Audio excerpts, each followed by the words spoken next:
Kumain na po baga kayo? Kain na tayo. Kasubo ng dulo mo. Sausaw sa ketchup.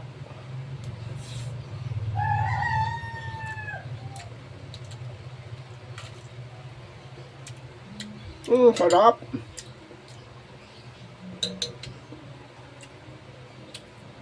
Sarap naman ito.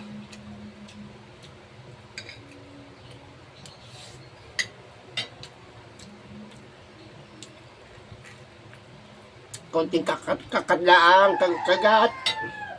Tama ng ulam yon. Kasi yung apo ko nakain din.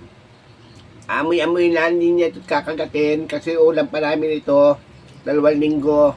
Kaya dapat hindi maubos yan, unti-unti lang.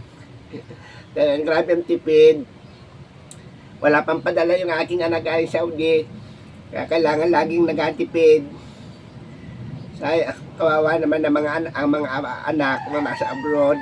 Kung lalagasin mo yung kanyang pera, kaya tipid lang.